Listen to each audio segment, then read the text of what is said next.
पिछले एपिसोड में वनवी के सामने प्रिंस निंग आ गया था। वनवी जैसे ही इसे दिखता है तो काफी ज्यादा चौंक जाता है और अपने मन में गो जोटेक की बातों को याद करते हुए कहने लगता है, जब उसने कहा था कि चाहे कुछ भी हो जाए लेकिन तुम्हें किसी भी प्रिंस के सामने नहीं आना है। वनवी इसे देखकर कहने लगता है, मुझे इसके बारे में अच्छे से याद था, लेकिन अब इसके सामने दुश्मनी रखने से मेरा कुछ भी फायदा नहीं होने वाला है, इसलिए मुझे अभी समझदारी से काम लेना होगा। और तुरंत ही प्रिंस निंग को ग्रीट करने लगता है। प्रिंस निंग के साइड में खड़ा हुआ एक शख्स वनवी को जैसे ही ऐसे ग्रीट करते हुए देखता है तो गुस्सा करते हुए कहने लगता है, आखिर तुम्हारी हिम्मत कैसे हुई घुटने ना टेकने की, यह कितनी बेकार ग्रीटिंग्स थी। वनवी उसे देखकर अपने मन में कहने लगता है, आखिर यह कौन है, मैं इसे नहीं जानता। ऐसा लगता है कि वह बिल्कुल अपनी पीक पर है। और वह शख्स अपनी स्वॉर्ड को निकालते हुए वनवी से कहने लगता है, तुम क्या कर रहे हो, जल्दी से अपने घुटने टेको। लेकिन प्रिंस निंग अपने हाथ का इशारा करते हुए उसे वहीं पर रोक देता है और कहने लगता है, आखिर तुम्हारी हिम्मत कैसे हुई बीच में इंटरफेयर करने की, तुमसे किसने कहा इंटरफेयर करने के लिए। यह एक गार्ड होता है जो कि कहने लगता है, लेकिन वे इंपीरियल पैलेस के सामने घुटने नहीं टेक रहा है। निंग इस पर कहने लगता है, वह ठीक है, मुरीम के लोगों के अपने नियम होते हैं, हम उनके ऊपर अपने नियमों को नहीं थोप सकते। उन्होंने इसे सुनते ही अपने मन में कहने लगता है, यह तो पूरी तरह से अनएक्सपेक्टेड है। मुझे पता है मुरीम और गवर्नमेंट दोनों के अच्छे रिलेशन है, लेकिन गवर्नमेंट के अंदर भी बहुत सारे ऐसे लोग हैं जो कि मुरीम के लोगों को बिल्कुल भी पसंद नहीं करते। ऐसा लगता है जैसे कि वह दूसरों की तुलना में कहीं ज्यादा खुला हुआ है। इसके बाद प्रिंस निंग हंसते हुए वनवी से कहने लगता है, उसे माफ कर दो, वह सिर्फ पैलेस के नियमों को बनाए रखने की कोशिश कर रहा था। वनवी इस पर मना कर देता है, कहने लगता है कि वह सिर्फ आपके प्रति वफादार है। निंग इसे सुनते कहने लगता है, तुम उससे बहुत ज्यादा अलग हो, जैसा कि मैंने तुम्हारे बारे में सुना था। वनवी इस पर पूछने लगता है, आखिर तुम्हारा इस बात से क्या मतलब है। निंग इस पर बताने लगता है कि मुरीम के जनरल स्ट्रेटेजिस्ट सामा ने कहा था, ब्लड कल्ट और अनऑर्थोडॉक्स फैक्शंस के सभी लोग काफी ज्यादा क्रूर और मूर्ख है, मुझे उनसे दूरी बनाकर रखनी चाहिए। लेकिन अब जब मैं तुम्हें देख रहा हूं तो ऐसा लगता है जैसे कि वह उसकी सिर्फ एक ऑर्थोडॉक्स फैक्शन की सोच थी।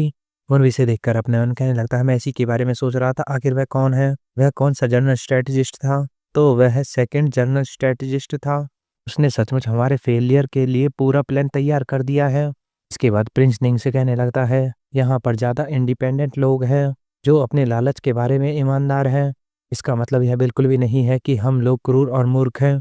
प्रिंस निंग इसे सुनते ही कहने लगता है, यह काफ़ी ज़्यादा अच्छी बात है कि तुम काफ़ी ज़्यादा समझदार हो, मैं इस बात के लिए तुम्हारी सराहना करता हूँ।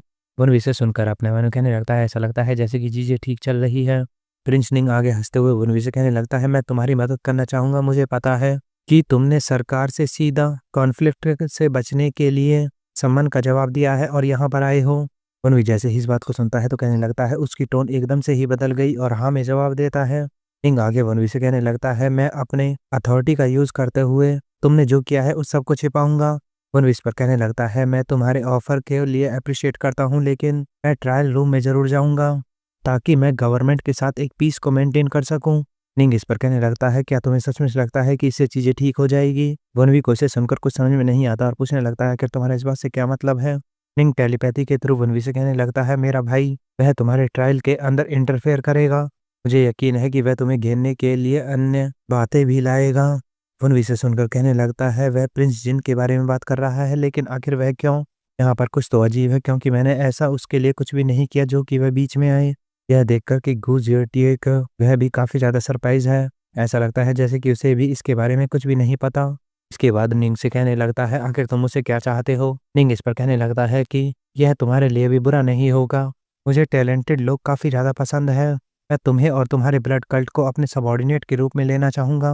गुजियटिएक जो कि घुटने के बल बैठा हुआ था, वह अपने मन में कहने लगता है, एकदम से ही उन्होंने बातचीत करनी बंद कर दी, कि जरूर ही टेलीपैथी का यूज करते हुए एक दूसरे से बात कर रहे हैं, वह जरूर ट्रायल के अंदर उसका सपोर्ट करने के लिए कह रहा होगा, यह बिल्कुल भी अच्छा नहीं है।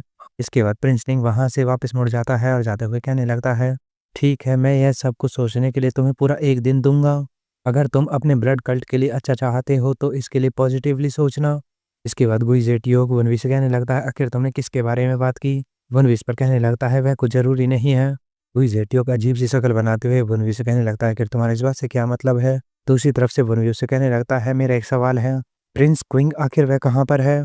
प्रिंस क्विंग का नाम सुनते ही गुजियटिएक को भी कुछ समझ में नहीं आता और इसके बाद वनवी से कहने लगता है, क्या तुम भूल गए कि तुम्हें यहाँ पर क्यों बुलाया गया है, तुम्हें अच्छे से व्यवहार करना होगा, कल का दिन होने से पहले तुम इस जगह को नहीं छोड़ सकते। वनवी इस पर हंसते हुए कहने लगता है, ओह मैं इसके बारे में तो भूल ही गया था, तो चलो इसे करते हैं। इसके बाद सीन चेंज होकर हमें उसी रात का सीन दिखाया जाता है जहाँ पर वनवी बाहर था और साथ ही अपने मन में कहने लगता है मुझे इसके लिए सचमुच बहुत ज़्यादा खेद है। मुझे नहीं पता कल क्या होगा, लेकिन मैं ऐसे हाथ पे हाथ रख के नहीं बैठ सकता। और उसके सामने होता है कमांडर इन चीफ का ऑफिस। वनवी प्रिंस निंग की बातों को याद करते हुए कहने लगता है जहाँ पर उसने कहा था मेरा भाई वह तुम्हारे ट्रायल के अंदर जरूर इंटरफेयर करेगा। प्रिंस जिन वह ताओइस्ट के समर्थन में है, उसके रिलेशन मुरीम एलाइन से कहीं ज़्यादा अच्छे हैं। ब्लड कल्ट को एक हेरेटिकल सेक्ट मानता है। वह निश्चित रूप से तुम्हारे ट्रायल के अंदर इंटरफेयर करेगा और तुम्हें घेरने की कोशिश करेगा। वह तुम्हारे ऊपर हर तरह का आरोप लगाएगा। यह तो केवल शुरुआत है। तुम्हें शायद इसके बारे में नहीं पता होगा, लेकिन एम्परर जल्द ही क्योस के अंदर धकेल दिया जाएगा। गवर्नमेंट और मुरीम के समझौते के साथ किसी भी साइड से बिल्कुल भी इंटरफेयर नहीं किया जाएगा। पुराने फाउंडर जिन्होंने की समझौता रखा हुआ था, प्रिंस चैन उन मार्शल आर्टिस्ट से छुटकारा पाना चाहता है जो देश को नुकसान पहुंचा रहे हैं। इसी कारण मुरीम अलायंस को उनसे बहुत ज़्यादा उम्मीदें हैं। वे इस पूरे समय उनका सपोर्ट करते हुए आए हैं। ऐसा लगता है जैसे कि मुरीम अलायंस उन्हें पहले से ही एम्परर समझने लगी है। उन्हें लगता है कि वह एम्परर बन ही जाएगा।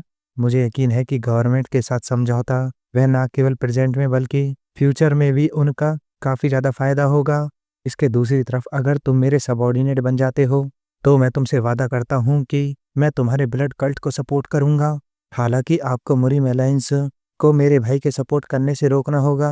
अगर तुम ऐसा करते हो तो एम्परर का अगला उत्तराधिकारी मैं ही बनूंगा और इससे मुरीम हमेशा के लिए लुप्त हो जाएगा। मैं मुरीम को नक्शे से ही पूरी तरह से गायब कर दूंगा। वह उनके साथ ही चला जाएगा। खैर बाकी सब कुछ तुम्हारे ऊपर निर्भर करता है। लिटिल फेरी इन सारी बातों को सुनने के बाद वनवी से कहने लगती है ऐसा लगता है जैसे कि यह इतना ज़्यादा बुरा भी नहीं है। अगर तुम कभी भी मुरीम अलायंस के साथ कॉन्फ्लिक्ट में फंस जाते हो तो वह तुम्हारा सपोर्ट करेगा। अगर मुरीम अलायंस प्रिंस जिन की हेल्प कर रही है तो तुम भी उसका सपोर्ट ले सकते हो। वनवी इस पर जाते हुए कहने लगता है यह इतना ज़्यादा आसान भी नहीं है। मैंने कभी भी मुरीम और गवर्नमेंट के बीच अलायंस से अच्छी चीज़ें होते हुए नहीं देखी। क्या तुम पहले ही भूल गई हो? गवर्नमेंट का पक्ष लेने की वजह से flying moon shadow crane sect और बैक चियो गांग उसके साथ क्या हुआ था? लिटिल फेरी से सुनते ही घबरा जाती है और कहने लगती है तो क्या इसका मतलब प्रिंस जिन पहले से ही उन्हें पसंद नहीं करता? ना कि उन्हें बल्कि तुम्हें भी। अगर तुम उसके ऑफर को ठुकरा देते हो तो प्रिंस निंग तुम्हारा दुश्मन बन जाएगा। वनवी इस पर कहने लगता है इस बात से कोई फर्क नहीं पड़ता। लिटिल फेरी इस पर कहने लगती है आखिर तुम इस तरह से कैसे कह सकते हो? क्या तुम पागल हो गए हो? क्या तुम्हें इस बात की बिल्कुल भी चिंता नहीं है? तुम्हें कुछ तो पता होगा, तुम्हारी प्रीवियस लाइफ की कुछ तो जानकारी होगी तुम्हारे पास। वनवी इस पर कहने लगता है हाँ बिल्कुल, इन दोनों में से कोई भी एम्परर नहीं बनने वाला। और इतना कहते हुए वनवी एक जगह पर पहुंच गया था और इसके बाद सीन चेंज होकर हमें कमांडर इन चीफ ऑफिस के अंदर प्रिंस जिन का रेजिडेंस दिखाया जाता है। एक शख्स प्रिंस जिन के पास आते हुए कहने लगता है हमेशा की तरह रेगुलर रिपोर्ट। जिन इस पर कहने लगता है इसे छोटा करके बताओ। दूसरा शख्स इस पर बताने लगता है कि हमेशा की तरह प्रिंस कांग वह वापस लौटा और नशे में पूरी तरह से धुत। जिन इसे सुनते ही अपने मन कहने लगता है तो वह फिर से दोपहर को शराब पीने बाहर चला गया था। हालांकि उसके फादर बीमार है, फिर भी उसे किसी बात की कोई चिंता नहीं है। क्या वह इसके बारे में बिल्कुल भी नहीं सोचता? प्रिंस कांग वह सक्सेसर की सीट के लिए बिल्कुल भी क्वालिफाइड नहीं है। इसके बाद सीन चेंज होकर हमें प्रिंस कांग का सीन दिखाया जाता है जहां पर एक शख्स उसके पास आया हुआ था। प्रिंस कांग उस शख्स को देखते ही कहने लगता है अगर मुझे इसके बारे में अच्छे से याद है तो मैंने किसी भी गेस्ट को इनवाइट नहीं किया था। यह होता है वनवी। लिटिल फेरी सामने के नज़ारे को देखकर कहने लगती है क्या तुम इस बात के लिए पूरी तरह से श्योर हो कि यह वही है जो कि अगला एम्परर बनने वाला है? वनवी कहने लगता है मेरी मेमोरीज के हिसाब से हाँ यह वही है। सामने बैठा हुआ था प्रिंस कांग लिटिल फेरी से देखकर कहने लगती है क्या वह हारा हुआ व्यक्ति वह एक लूजर से ज्यादा कुछ भी नहीं है और तुम कह रहे हो कि वह एम्परर बनने वाला है? प्रिंस कांग सामने वनवी की तरफ देखते हुए कहने लगता है और आखिर तुम कौन हो? वनवी उसे ग्रीट करते हुए कहने लगता है कि वह ब्लड कल्ट का मुखिया है, यानी कि लीडर। मैं तुम्हें देखना चाहता था, इसी वजह से मैं यहाँ पर आया हूँ। क्या मैं तुमसे थोड़ी देर के लिए बात कर सकता हूँ? प्रिंस कांग इसे सुनते ही हंसने लगता है और कहता है कि कोई ऐसा व्यक्ति जो कि ट्रायल के लिए यहाँ पर आया है वह इतनी देर रात में मेरे कमरे में आया है? तुम सचमुच काफ़ी ज़्यादा ब्रेव हो। फिर भी छोड़ो, मैं अभी काफ़ी ज़्यादा अच्छे मूड में हूँ। तुम्हें शुक्रगुजार होना चाहिए कि मैं तुम्हें यहाँ से जिंदा जाने दे रहा हूँ।